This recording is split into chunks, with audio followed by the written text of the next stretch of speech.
Oh, God, you look lovely today. Have you had a wash? Scanning for audio.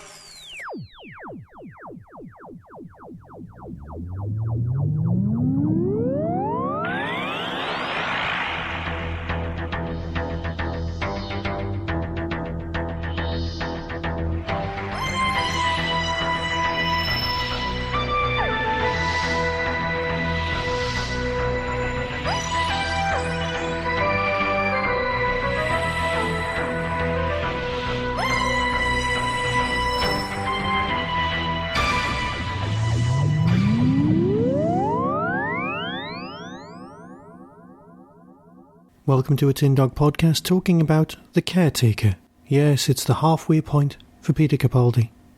Well, his first season.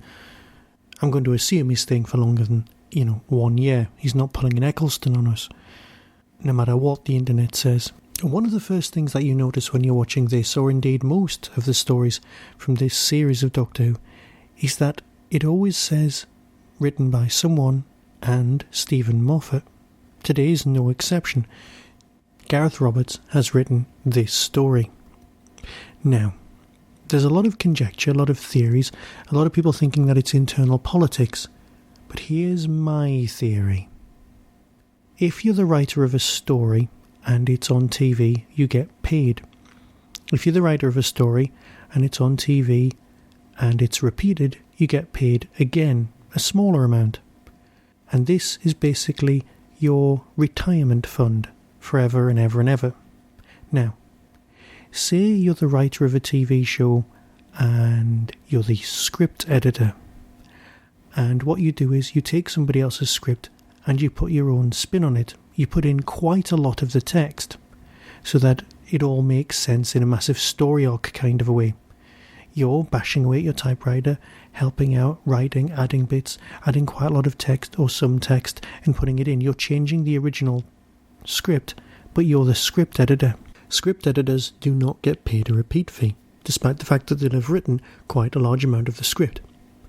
So, what Moffat's, well, let's call him accountant, had said, is this is the amount of work you put in, this is what you get paid. You get paid your one-off flat fee for the year, which keeps your family going and your house nice. But what you need to be doing is looking for the future, looking for your repeat fees, looking for the money that keeps coming in. The gift that keeps coming. The way that things used to work out, where you'd get cheques for, say, 12 pence in the post every so often. This is how it works for actors. So, do you not think for one moment that Moffat's accountant has said, look, you do this. And because Moffat's been there a while, he's had to talk to his paymasters and said, right, I'd like a raise. You obviously don't have the budget.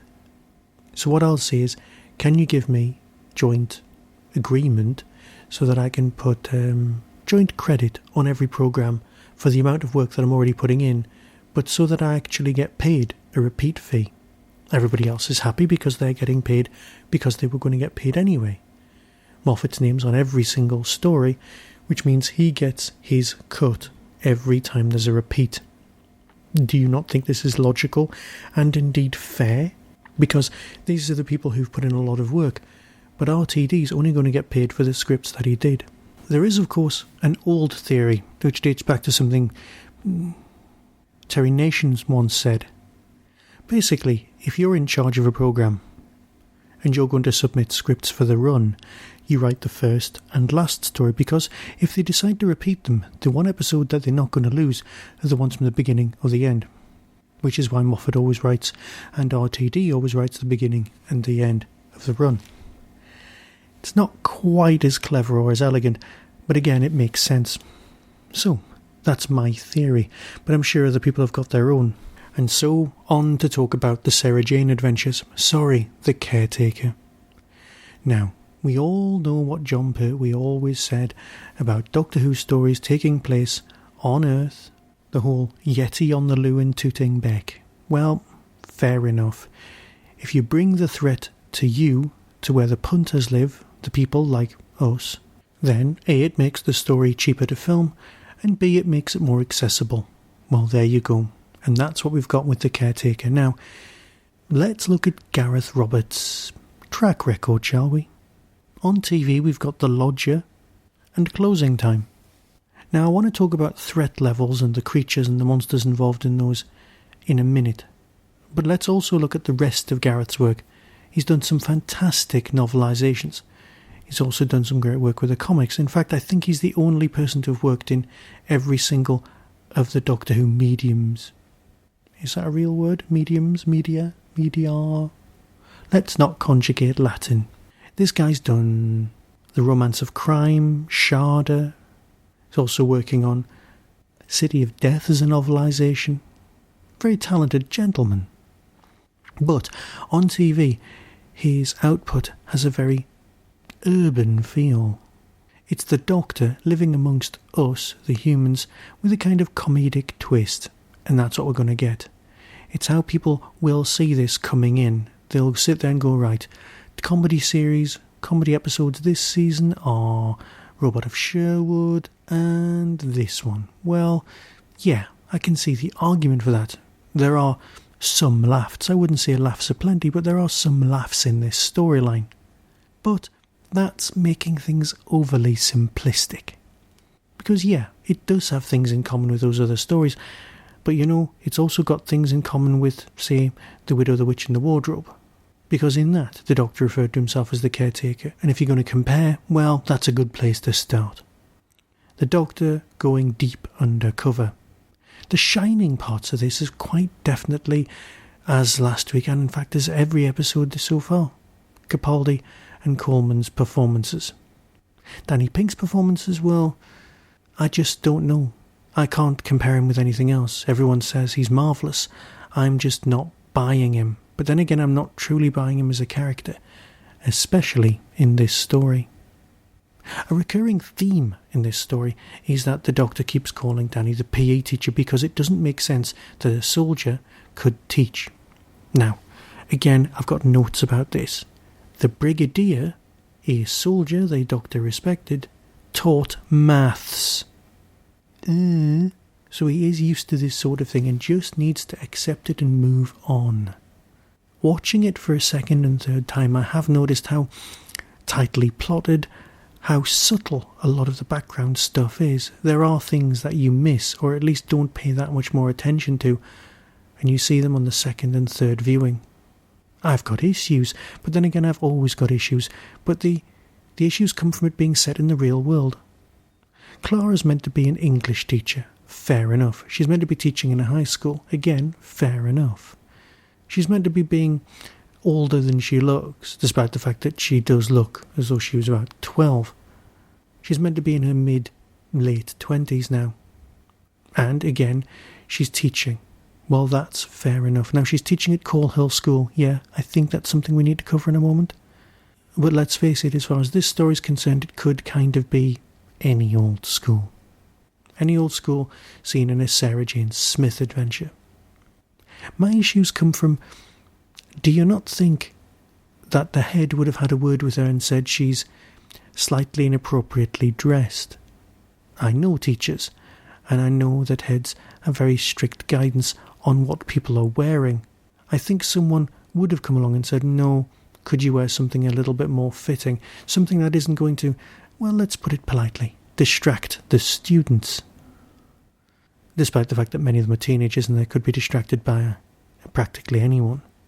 But can you see where I'm going in trying to be very polite about this? On the subject of what people are wearing, the Doctor's costume is very, very good. It's a coat of the similar length, but we are talking this is what caretakers used to wear in the 1970s, when I was at school. These is what people would be seen in. The old caretaker at my school, Mr. Rothery, would be seen wearing exactly the same coat, trundling around the corridors, with a bucket full of sawdust to take care of spillages. These things are true. These things are more true of, say, mine and Gareth Roberts' generation. Although these days, of course, most of them would be wearing overalls. Capaldi's plan is indeed brought about by the most ridiculous of monsters.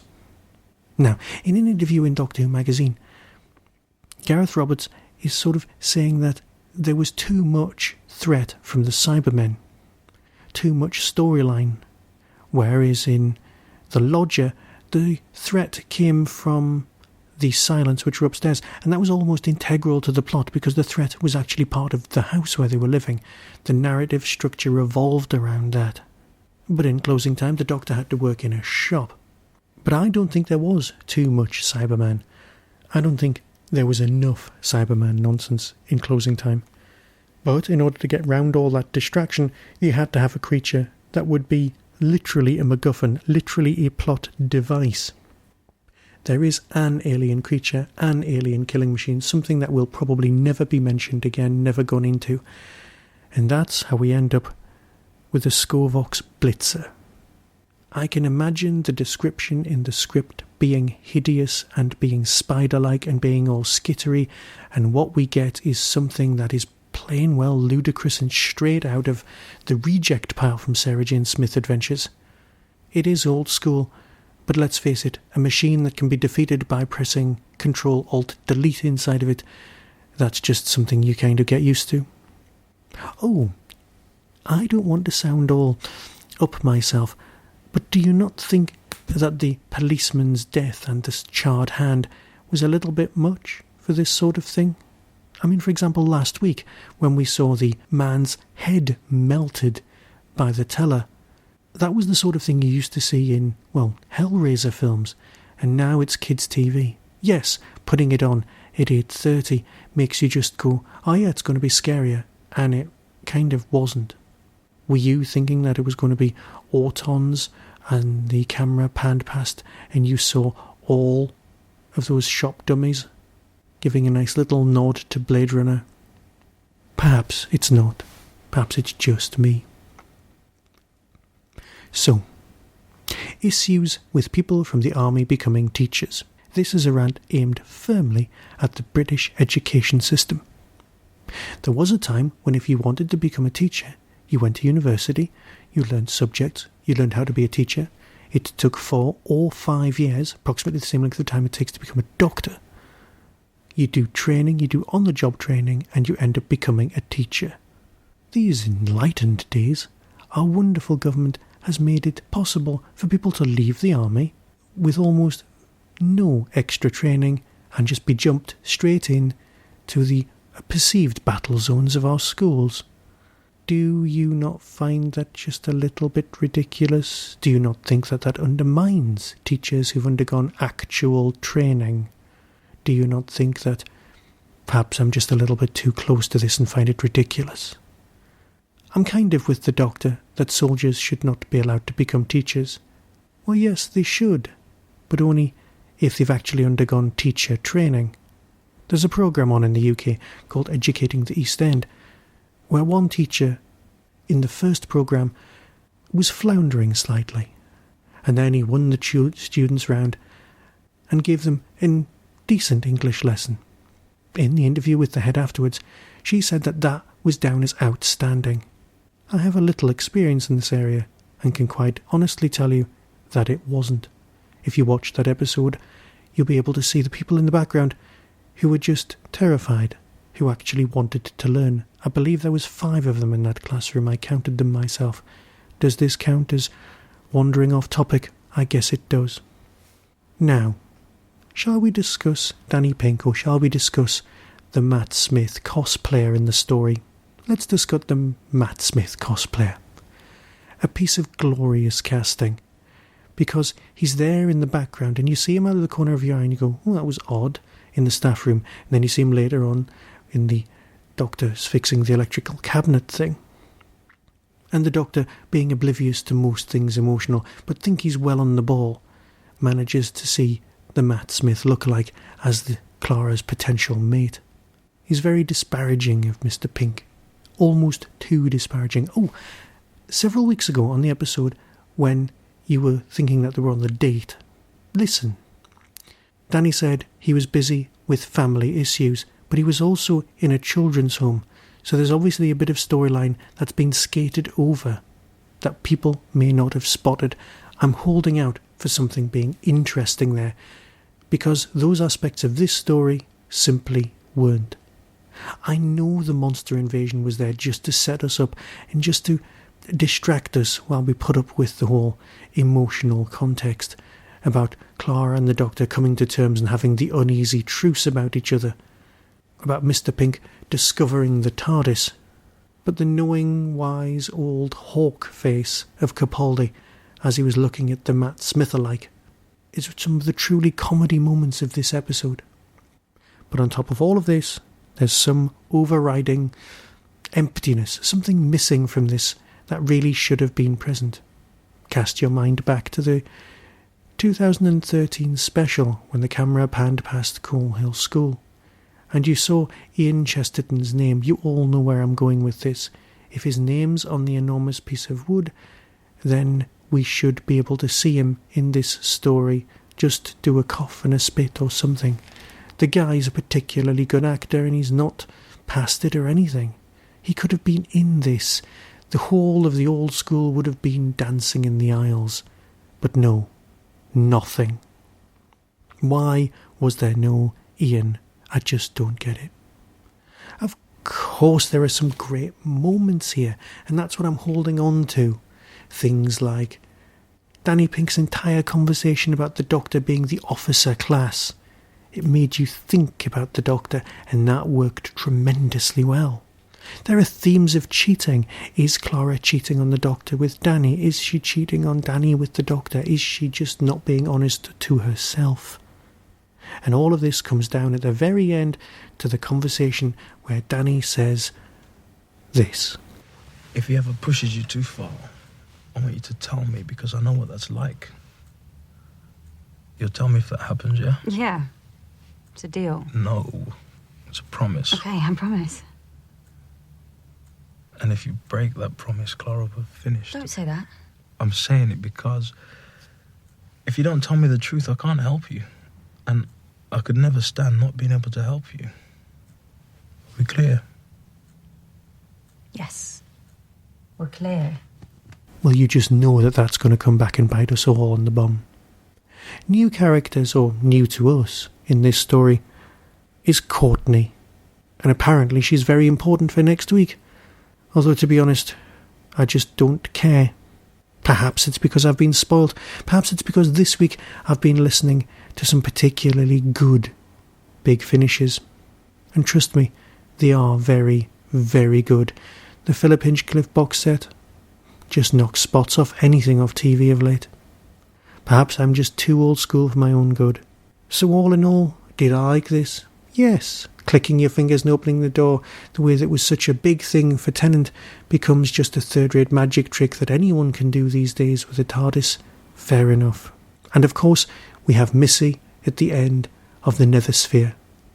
The guy interviewing in that scene, I always had him down as potentially playing the Doctor as the next one. So, Chris Addison could have been the next Doctor, but no, he gets to play a Clark. Yes, we all know him from the thick of it, but no, he would have been a decent one. And so, I'll fade away and come back very soon and talk to you about something else. Probably Doctor Who, I guess. So until next time, be seeing you.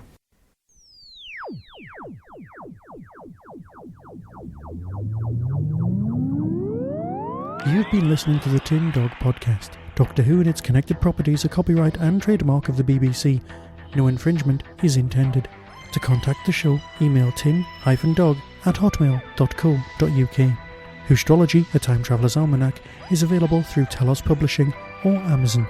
Visit www.whostrology.com for further information. The Tin Dog Podcast is a founder member of the Doctor Who Podcast Alliance.